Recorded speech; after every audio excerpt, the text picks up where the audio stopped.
So I'm going to introduce you to an amazing musician today. Her name is Denise Rosier, and she is a fantastic songwriter, producer, plays guitar, sings beautifully, and she'll tell you a little bit more about herself. She is quite an amazing human being. I'll just share with you a little bit from her website. So deniserosier.com, by the way, she has a new album coming out. It's limited edition. You can order it. I have ordered it for Anne and I. You can get it signed, and you can also get a song sheet so that you can sing along. So she's contemporary and inspirational artist. She's an award-winning singer, songwriter, producer. She's best known for writing music for New Thought spiritual communities and audiences gathered under the umbrella. I didn't know this existed. The umbrella is SBNR, stands for Spiritual But Not Religious Communities. Her original songs have been released in 5 solo studio albums. She has been honored even recently in 2023 with the Grace Note Award from Unity Worldwide Ministries for Lifetime Achievement, because she's already won countless and Posey Awards. So at Unity, we call them Posey Awards. They're positive empowerment music awards. She's already won so many that she deserved that Lifetime Achievement Award.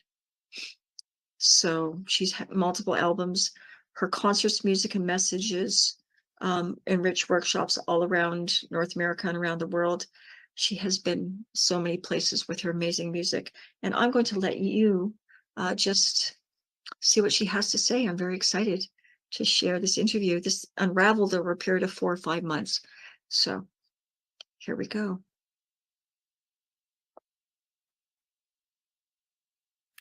Unity, Ottawa. Good morning. It's Denise Rosier, and I am so excited to be here with you at your Sunday morning service. Thank you, Reverend C, for reaching out and connecting with me and extending this awesome invitation to share my music with you and to share a little bit about myself with you. Greetings from Colorado Springs, Colorado. Okay, so to start off, I guess I'll share a little bit about my spiritual journey. This is a story that I often tell when I'm setting up my songs, and it is kind of the origin story of our family's church experience, anyway. My mom is Japanese, and she grew up in Japan, and their family followed the national religion of Japan, which is Shintoism. And my dad grew up here in the United States, and they were Mormons. So it made sense to my mom and dad when they got together that we should become Baptists. And so growing up, I spent a little bit of time in the Baptist church, and then we eventually moved on to a more non-denominational evangelical Christian church. But for me personally, long before I went to church and people tried to tell me that there was a right way and a wrong way to pray, that there was a right way or a wrong way to be in relationship with God, I felt like I already had this relationship with this, I don't know, with this presence or with God. Even if I didn't know how to really language it at the time, I knew that God was with me, that God heard my prayers, regardless of how I prayed, that God was an integral part of my life, and I was in relationship with God. So even later, when it seemed like traditional organized religion and I were kind of going our separate ways. And I remember sitting there at a stoplight and saying, God, I don't think that I'm going to go to church with my parents anymore. I don't think that really resonates with me. And I think that you and I should go off and we're going to go do our own thing. And it just felt so right. I didn't think that God was going to be mad about it, or that God wasn't going to hear me anymore, um, that we were already in relationship long before my family went to church, and we would always be in relationship. And so um, I think that's kind of where my songwriting started. Actually, it is kind of where my songwriting started. I write other genres, but um, even after I left, our evangelical church, there was still a part of me that needed to sing and write about this love and this presence that was still part of my heart and my spirit. And so that's where my music in this new thought vein came from. All of my songs always come from the inside out. They're always singing about this relationship that I have, this joy that I feel, this gratitude that I have, the journey that I'm on. And um, so, whatever is inspiring me is what I want to sing out. And I'm always so grateful when I find that it's the things that are inspiring me are also inspiring the people who are listening to my songs. So, so that's it. That's my spiritual journey. It's always been very personal and really not a part of something that I feel like someone else can drive. It's only it's me, and I live it, and I drive it, and I'm in relationship with it.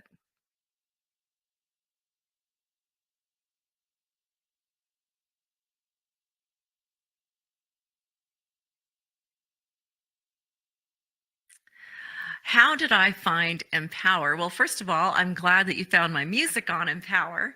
I discovered Empower early on. I think it was in 2014, and what happened is I had put out a New Thought album. It was my very first one. It was One Heart, and as I explained earlier, I was really active in church. Um, and I was also a contemporary Christian singer at that time. So, because all of us wanted to be Amy Grant at one time.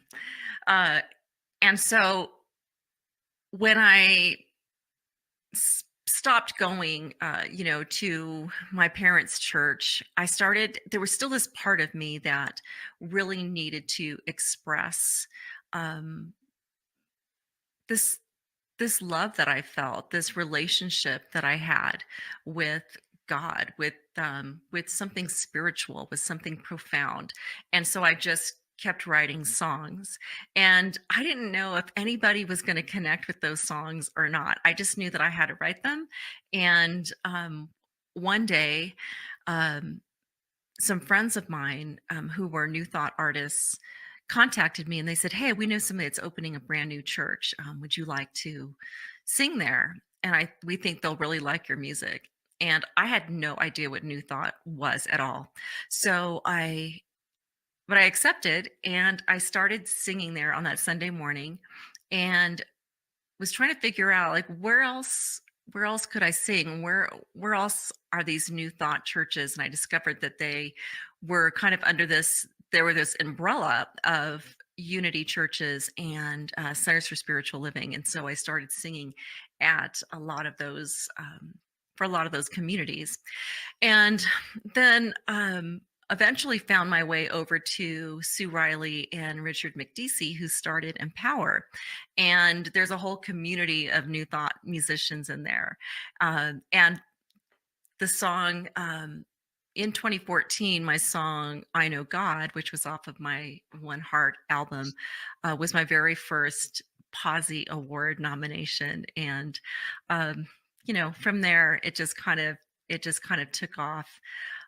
And I think what I really appreciate about that is that all of these inspirational songs, because I write other music, country music or pop music, children's music, but the inspirational songs that I write, whether they are solo pieces or congregational songs, all of them come from a deeply personal space. They aren't just songs. I never approach an inspirational song thinking, well, I just need to write something, or I want to try to write something that'll be popular, or whatever.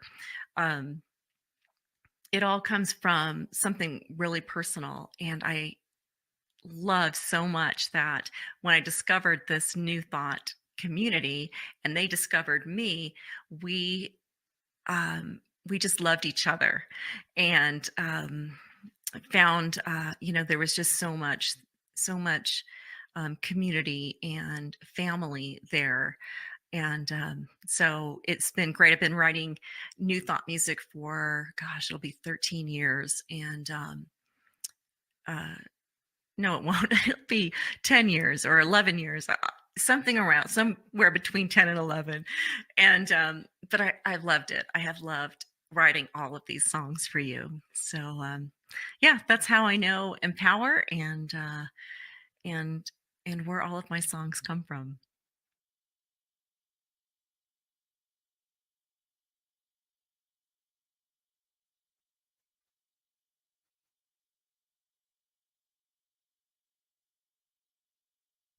Is personal transformation a big part of my life's journey? Absolutely. And I didn't really notice it, I think, until after my life transformed. And that happened in 2014 when I finally came out. And when I listened back to some of my older songs, I realized that um, there were so many messages to myself or little notes to myself. There were things that I wanted to express that I felt like I couldn't say out loud, and they found themselves into my lyrics. There's a song that I wrote called Open Up, and in that song there's a line, don't hide yourself out in the open. Or a song that I wrote called Spirit in Me, live out in the open, shine from my life like the sun. Um, and after after 2014, after I came out, those messages just kind of disappeared. That wasn't the type of transformation that I was trying to, um, I guess, that I was singing about because I was secretly hoping for it. The transformation after that was a whole new life and a whole new chapter that was about love and freedom and acceptance. And that's kind of where my writing went after that. Um, there's a song that I wrote for Pride that was What Love Needs.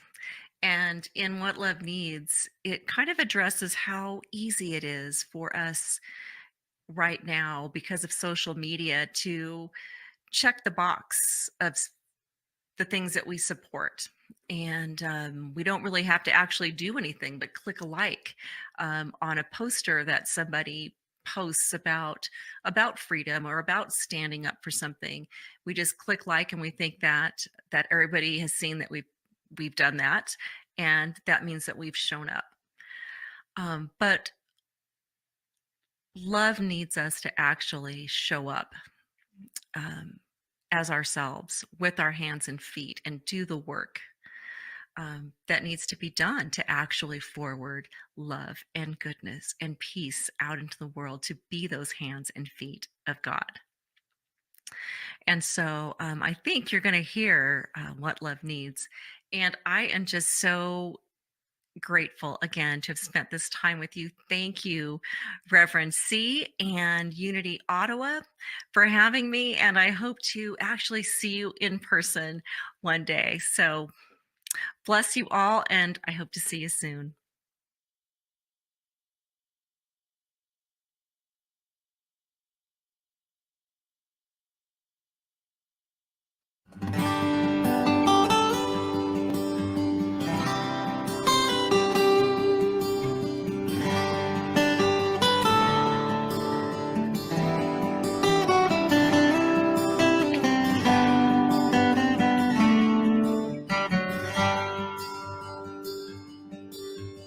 I could wear a rainbow in the month of June, Put a quote on my car window about the good I want to do.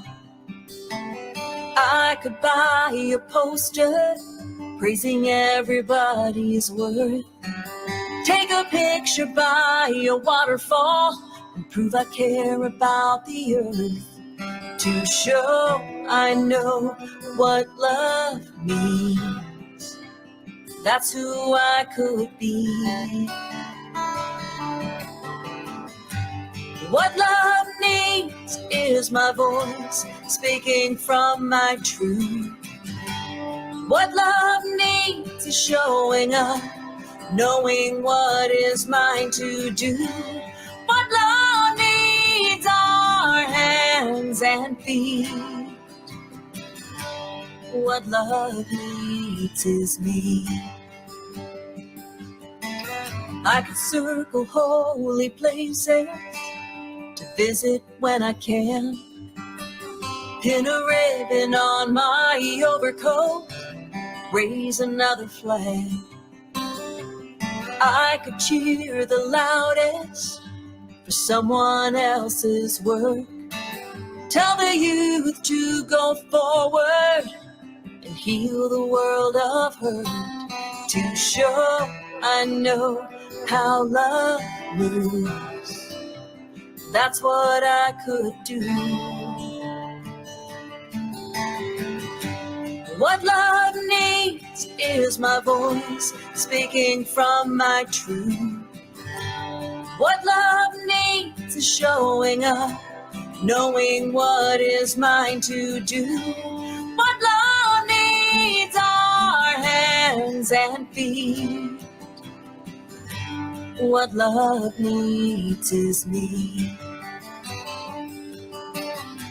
We'll never find a brighter light than the one shining as our lives. When one of us stands, we all rise.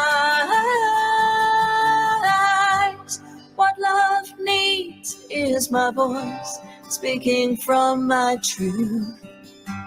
What love needs is showing up, knowing what is mine to do. What love needs are hands and feet. What love needs is. What love needs is. What love needs is me. What love needs is me.